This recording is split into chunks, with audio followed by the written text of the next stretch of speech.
The Tom Woods Show, episode 1563. Prepare to set fire to the index card of allowable opinion. Your daily dose of liberty education starts here. The Tom Woods Show. Harry's, the official razor of the Tom Woods Show, wants you to start the new year off right. New customers get $5 off a Harry's trial set when you go to harrys.com/woods. Hey everybody, Tom Woods here. Delighted to welcome you to Jeff Deist Week by popular demand. Jeff is former chief of staff to Congressman Ron Paul and the president of the Mises Institute. This is happening, I guess we're recording this the week of whatever, the New Year's Day week. And so suddenly there's a big Iranian crisis where I would normally have Scott Horton on. But look, I got Jeff Deist Week going on. I'm out of town, so I'm getting Jeff Deist Week out there. I'll get Scott on once the dust has settled when we come back, and we'll certainly talk about what's going on over there. But we got a great week for you with some interesting analysis of a lot of topics, not to mention some stories and anecdotes from Ron Paul's office, which we're going to start with today. Jeff, welcome. Hello, Tom. Good to talk to you. This is the topic we obviously have to cover on the first episode of Jeff Deist Week. Everybody wants to know about it. Of course, people, to some extent, just want to know the sheer nuts and bolts of how somebody becomes Ron Paul's chief of staff. But there are a lot of stories, a lot of things to tell. But I want to start with you, and I know you're one of these people. In fact, I'm going to tell a little story most people don't know. Dr. Paul at one time, maybe about 10, 12 years ago, was approached about doing an autobiography. And he would have gotten a huge advance for this. There was big demand for it. And he just couldn't believe that anybody, gave a damn about any of the details of his life. He just could not believe that. And his heart wasn't in it. So he decided, no thanks. So the money didn't matter. It was he just couldn't bring himself to think people cared. And I know you're kind of the same way, but doggone it, Jeff Deist, there are some details that I want to wring out of you. People do care about. Give me your, if you don't want to give me too long of a story, I want to know how somebody, did you grow up in California? Mostly, yes. Okay. You start off in California, and somehow you have a successful career in things having to do with the financial world, and then somehow you're Ron Paul's chief of staff, and somewhere along the line you become an Austro-libertarian. This is not the normal career path for most people. So we are curious about what were you reading? Who were your influences? How did you, because I knew you existed, but we didn't have any mutual friends. I mean, all of a sudden you just came out of nowhere. Who the heck were you? Yeah, that's interesting. I come from mostly a background of libertarianism. I never went through a phase otherwise, and that's mostly attributable to my father and to my older brother. So when I was a kid in high school, junior high, my dad had some copies of books like The Road to Serfdom laying around. My older brother, Steve, was getting a 1980s version of Reason magazine in the mail. So I had some influences like that. And of course, I had some Ayn Rand books that came into my possession, which are very dog-eared, which I still have today. And my mom was probably not as thrilled about the Randian stuff because she thought it would make me an atheist or at least incline me that way. And I probably did go through a little bit of an obnoxious objectivist atheist phase, to be frank, in my late teens, early 20s. But for me, my love was always literature. I thought I was going to be an English professor.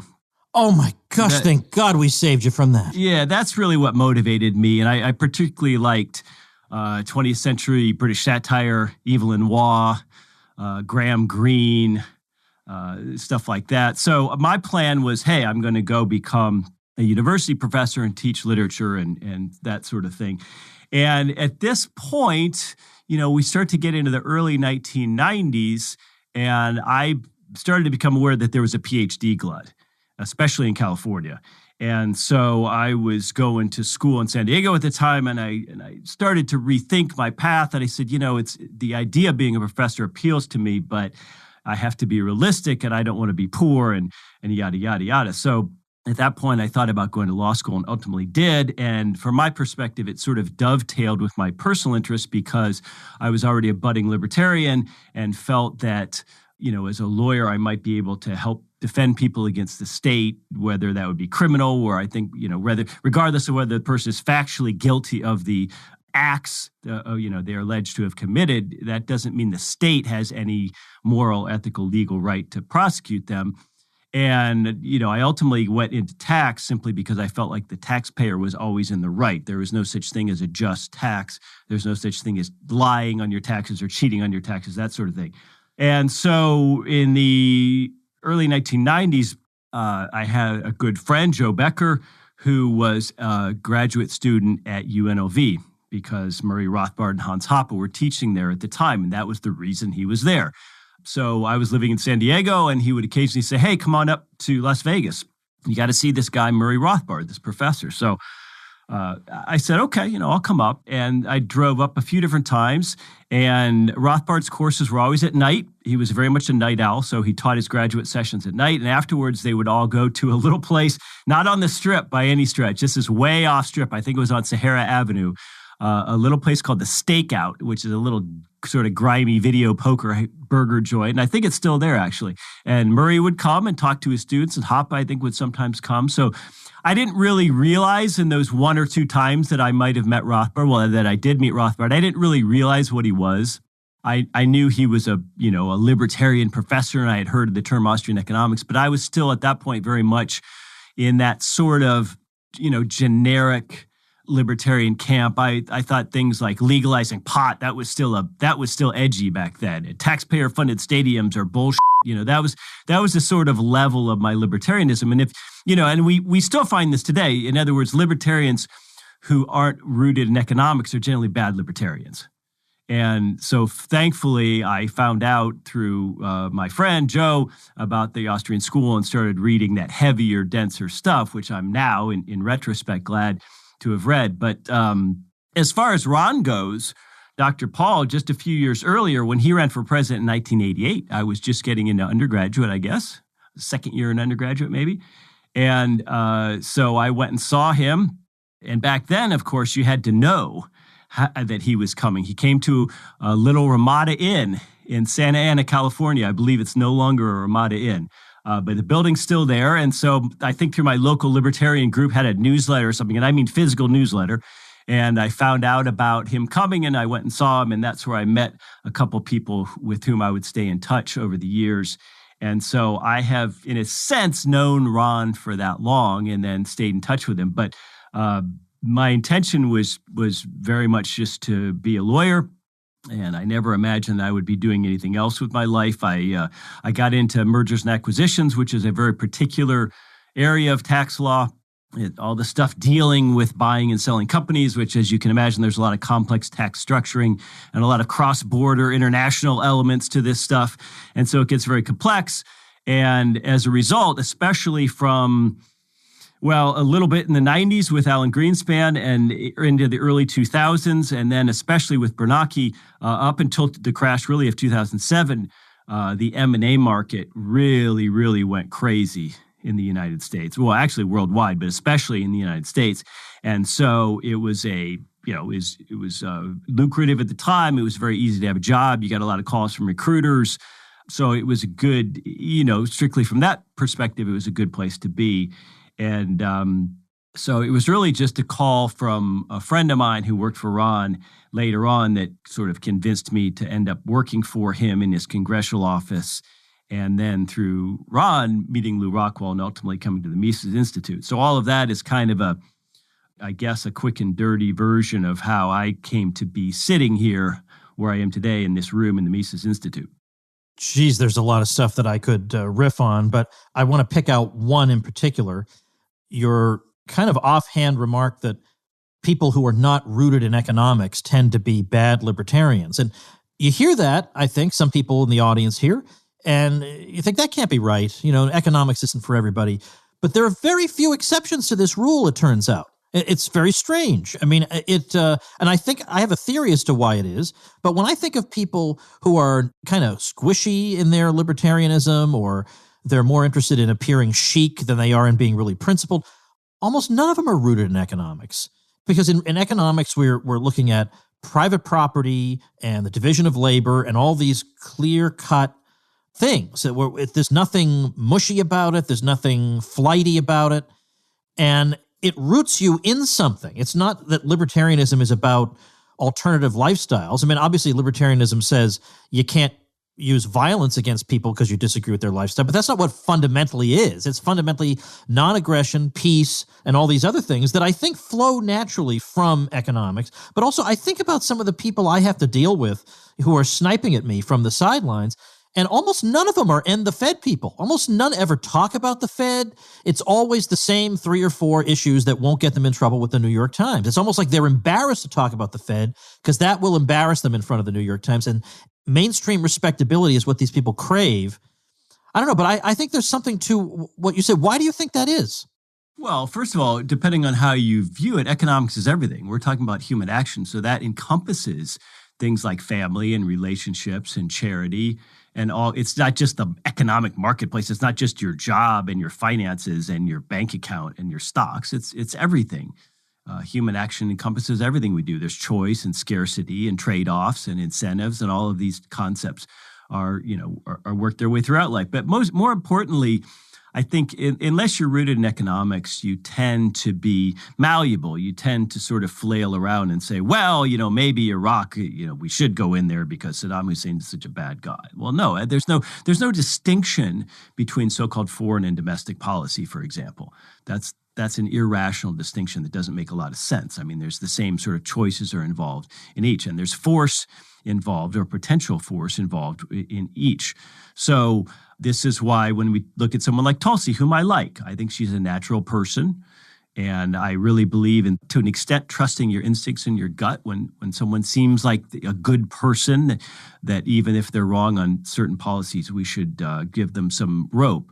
But nonetheless, when we say, well, she's good on war, but she's bad on Obamacare or whatever, well, Obamacare is just war at home.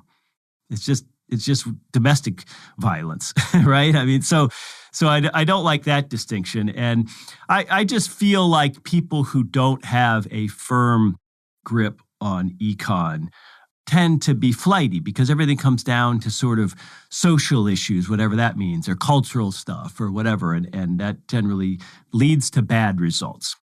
All right, we're going to talk about you in Ron Paul's office in just a minute after this quick break. All right, it's the new year and you've made resolutions to yourself. You're going to take better care of yourself. You're going to manage your personal finances better. And I've got a way you can do both of those things at once. And that is with the official razor of the Tom Woods Show, Harry's. What I love about shaving with Harry's is it gives me a smooth, close shave. I feel great, particularly the neck area, the most sensitive area I'm shaving. Feels great. And the result is great. And at $2 per cartridge, the price is right. And the price is right because they're not giving you gimmicks like heated handles and all this other stuff. They're just giving you a simple ergonomic design with 5 sharp blades. They source their steel from Sweden and manufacture their blades in their world-class factory in Germany. And they stand behind the quality of their products. If you don't love your shave, let them know they'll give you a full refund. But if you don't love your shave with Harry's, there's something wrong with you because it's amazing. Well, Harry's has a special offer for listeners of my show. New customers get $5 off a trial set at harrys.com/woods. You'll get a 5-blade razor, weighted handle, foaming shave gel with aloe, and a travel cover. Join the millions of guys who've already switched and go to harrys.com/woods to claim your offer.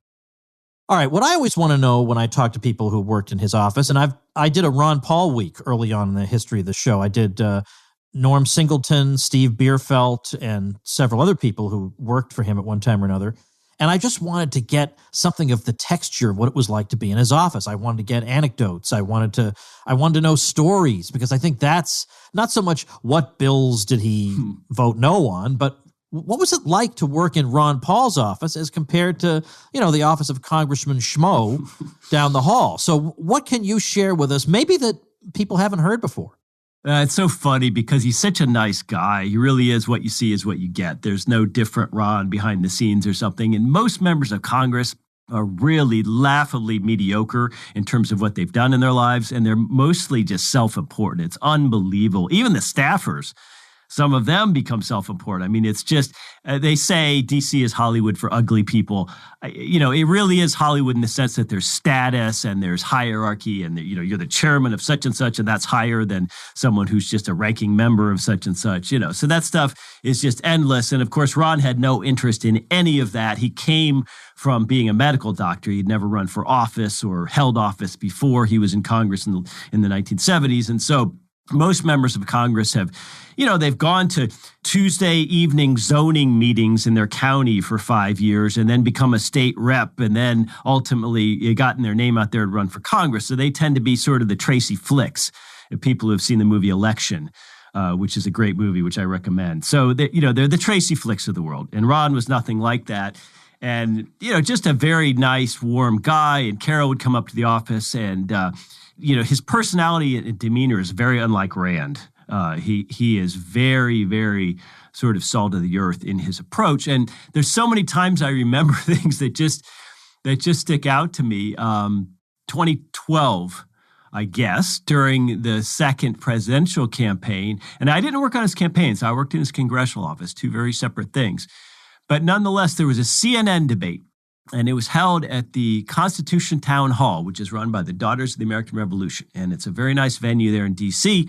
And so Ron was in town for votes and was going to attend this Republican primary debate. Of course, Mitt Romney was still riding high at this point as the front runner in that primary. And Wolf Blitzer happened to be the host. And so this was going to be a big debate. And I'm sure that Mitt Romney arrived several days in advance and checked into some giant hotel suite with about 20 handlers and sat there in front of a mirror testing out different phrases and figuring out which necktie he was going to wear and how much Brill cream to put in his hair or whatever.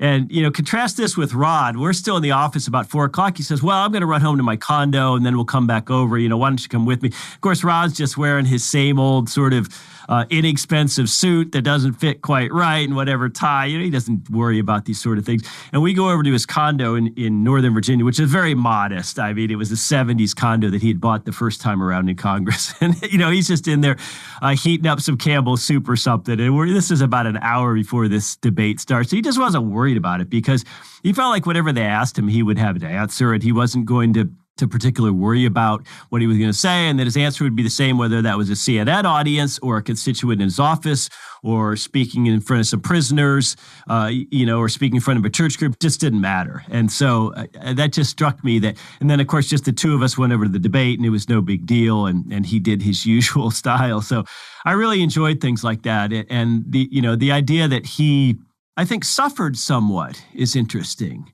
Professionally, he had to give up being a medical doctor. He ultimately sold the building he owned for his medical practice. I think he made less money, certainly being a member of Congress, than he did being a medical doctor. Just the idea that he held on to family, with such a firm grip that meant so much to him. And just the idea of being a kind person and being loyal. I mean, we see this is just so rife throughout the libertarian world, just these sort of sleazy people who aren't very accomplished, who are very disloyal. Lots of things matter far more than whether someone's a libertarian or whether someone changes from being a libertarian or whatever. I mean, just personal relationships are infinitely more important. And I think Ron has really driven that point home in his personal life.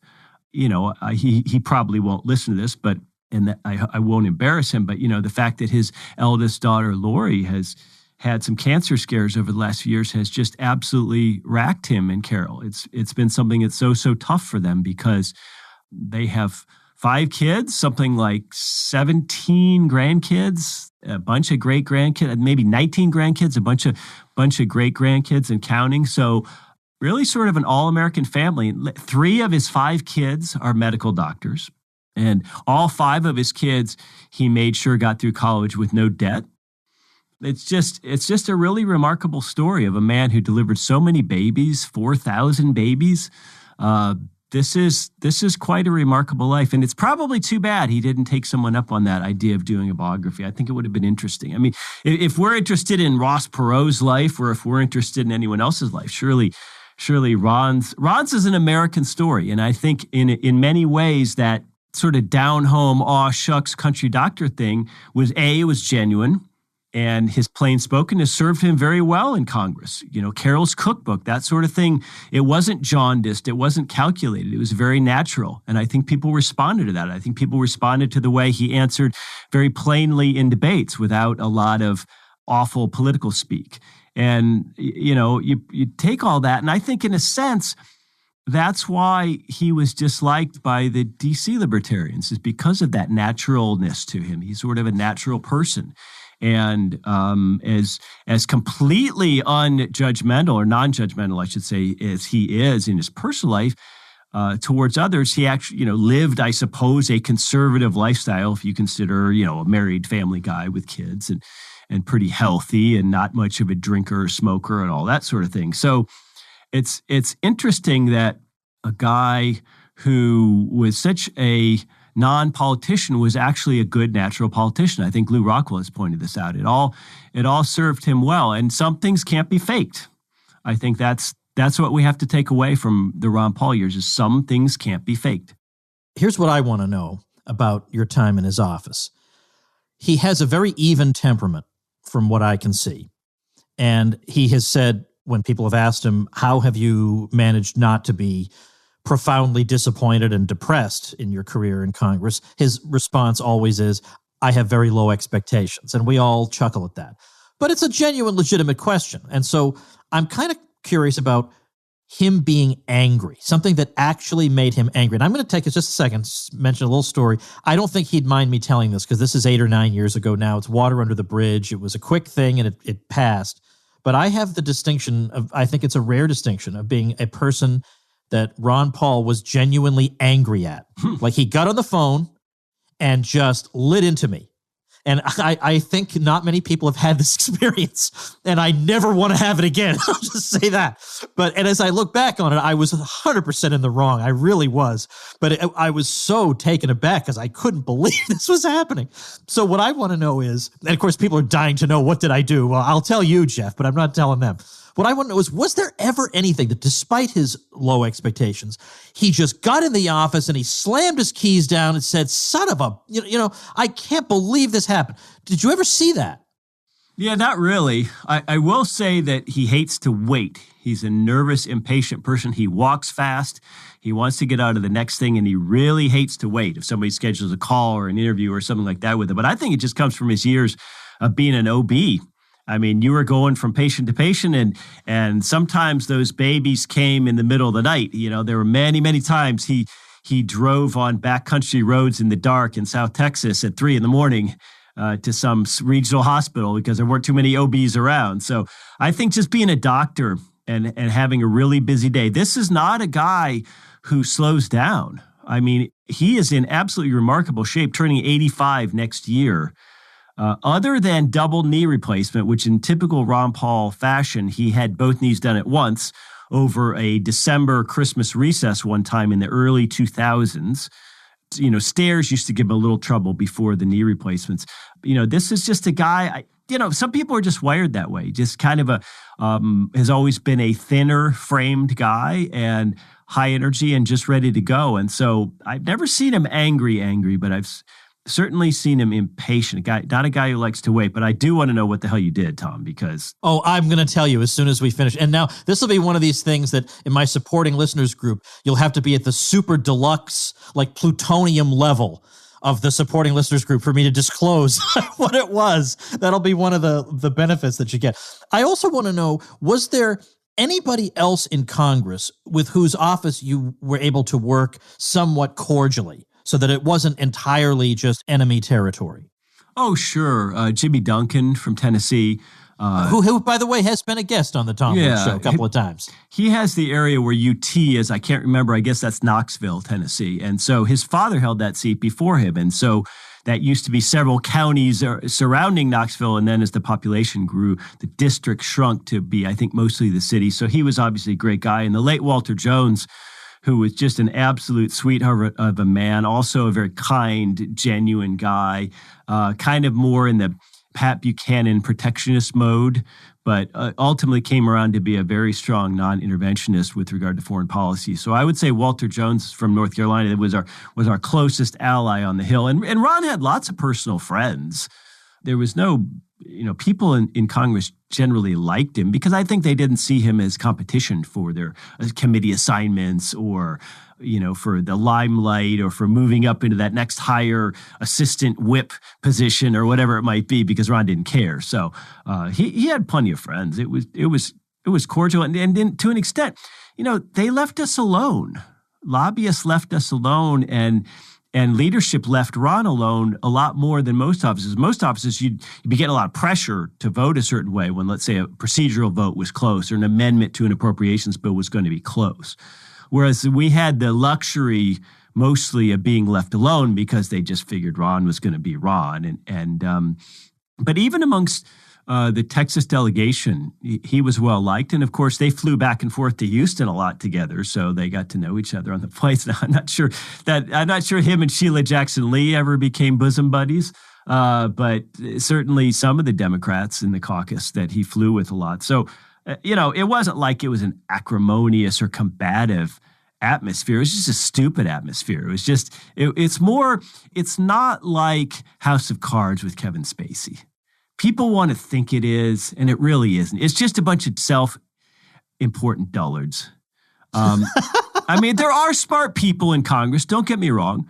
And, here, let me say something controversial. There might be an argument, obviously I don't think that we need a government, but there might be an argument for paying people $500,000 or $700,000 for serving in Congress. So then you'd actually get some higher quality people who are maybe, retired from a serious career, or, people who could still be earning that kind of money, but actually choose to come to D.C. Now, don't get me wrong, I don't want to make government more efficient. I don't want to run it more like a business, but you know what I mean. In other words, to just get a higher caliber of people, because I'm trying to remember, I believe it's $175,000 a year currently. And for most of them, that's the most they ever made. So that shows you that, these are not high achieving people. For the most part. And so look, there's plenty of millionaires in Congress. I mean, Nancy Pelosi probably makes more than 175 in interest in a month from her husband's fortune. But by and large, these are not impressive people. So it's not so much that it's combative, but of course it's gotten way worse since Ron Paul left at the end of 2012, because really the rise of social media. And that's what shocks me sometimes. Like I'll see a staffer, let's say, a chief of staff to a senator, or a committee staffer tweeting acrimonious things about a member of Congress or a senator.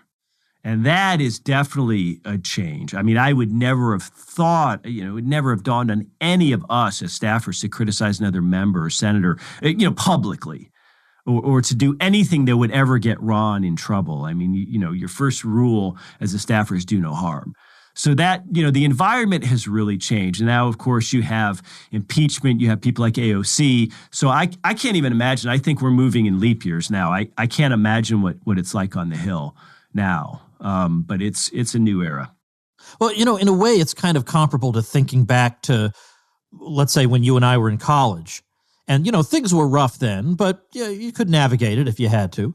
But today, I'm sure it's, again, just as with politics, it's like night and day. I wouldn't touch it with a 10-foot pole. It would just be a nightmare to be there. And I think it's the same cultural phenomenon in both cases. There's so many more things I want to ask, but I want to respect your time given that we're doing 5 episodes. But I guess as we wrap up for today, can you just give me your elevator pitch for why it's wrong for people to say, oh, Ron Paul didn't matter because, he didn't get bills passed the way Rick Santorum did or something like that? Yeah, not too many people get bills passed, and I'm not sure we need any more laws in this country. Yeah. He always saw it as an educational thing, no question about it, and he always saw it as a way to inspire people. And it's a lot like his family. It's a pyramid, right? For, Ron and Carol Paul created 5 people. Those people go out and create 17. And I think we have to view it that way as well, because this isn't a majority game. This isn't libertarianism is not something where we want to get 51% of the electorate or the population or the voters or anything else. It's where we want a vanguard, and 10 or 15%, maybe even 5% of any society can often make huge sweeping changes while everybody else is kind of sitting there on a log. So I think that he, brought libertarianism to the fore in a way that we really haven't been able to get back to since. So, for that reason alone, I think we owe him a debt of gratitude. And also what people don't understand, Tom, I'll finish with this, is, they think, oh, it was great. Ron had his time in the sun and he could go to the UC Berkeley campus and have 5,000 kids, and he could go to the Brigham Young campus and have 5,000 kids, give the same talk to both. And isn't this nice that here's this kind of older gentleman who's very soft-spoken and is having this moment in the 2008 and 2012 elections to get his message out there. And yes, it didn't amount to huge electoral success, although I do think that they were hijinks in Iowa. I think he might have won Iowa, actually. But, in New Hampshire and elsewhere, he didn't win. But nonetheless, it was a big moment for him. But what they don't understand, what fans of Ron Paul don't understand, is all the decades he spent in the wilderness. He had, being poorly treated by everybody, by the party apparatus, by the leadership, by the media. You go back to the 1970s and 80s, he was working very hard to develop contacts in the sound money end of things, in the precious metals industries. He was flying around in the 1988 campaign when he ran as the LP nominee for president. He was flying terrible Southwest flights, and he was arriving in these towns alone, and hopefully the local LP guy would pick him up in his junky old car and show up on time, and then he'd go to some really budget hotel and then go to speak to a group of 15 or 20 people at a Denny's.